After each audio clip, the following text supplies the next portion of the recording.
Nama tayin ulah las ke. Semale, duga temale gujira sa. Namni bisa deti di benakan di negara nesba.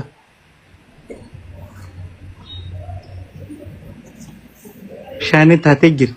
Hai, to kawan jen zamme. Tiya wallahi bishane my lubu, my fikr, my king jen. Tingin. My mali? Bandis. Tiya wallahi bishane my lubu, my fikr, my king jen. Danieli.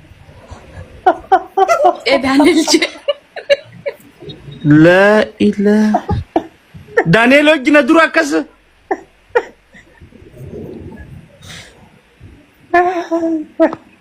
Laki bo Daniel farsu jira bar. Faru yo tatara kongkap. Afarsu. Faru ra kongkap. Bishane ete nama inafu. Ini nakwan. Yo baati takalle deme jati dura bira tayra kongo umi.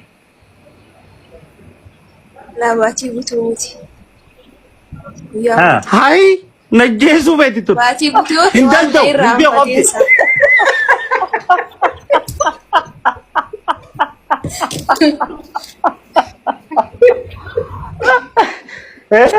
Hindan daw.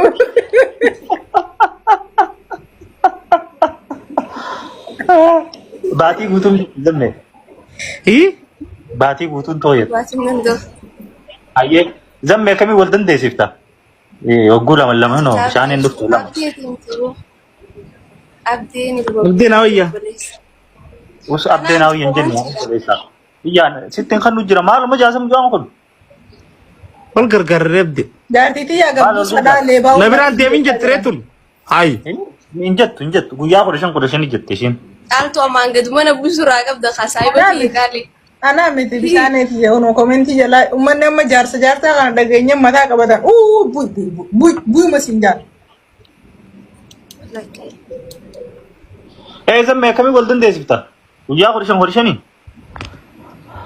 Koi dura. Ha. Ima abdi gugachi pagista mal tu singke. Bishane. Eh? Amma dura wai.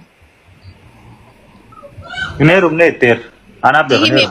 me fesatti. Wai rumah ini sudah saya temu ja. Mari du wonne tiga fisu jur. Kita kadu ta gafar ratile nas gubar.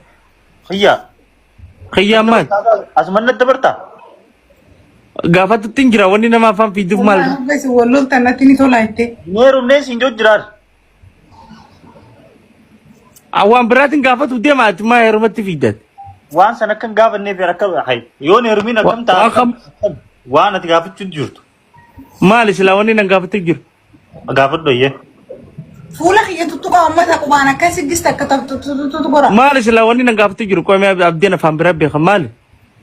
Mal gafa jurtaati. Wai mali de ten shidan. Dubbade anam mon taka. Wai je ko se wai mal. Anas dor. Mal tawna dor kita kami betet. Nimbe khaga. Sigasatin arke. Bishane betet. Ebehe. Islama wal fuda.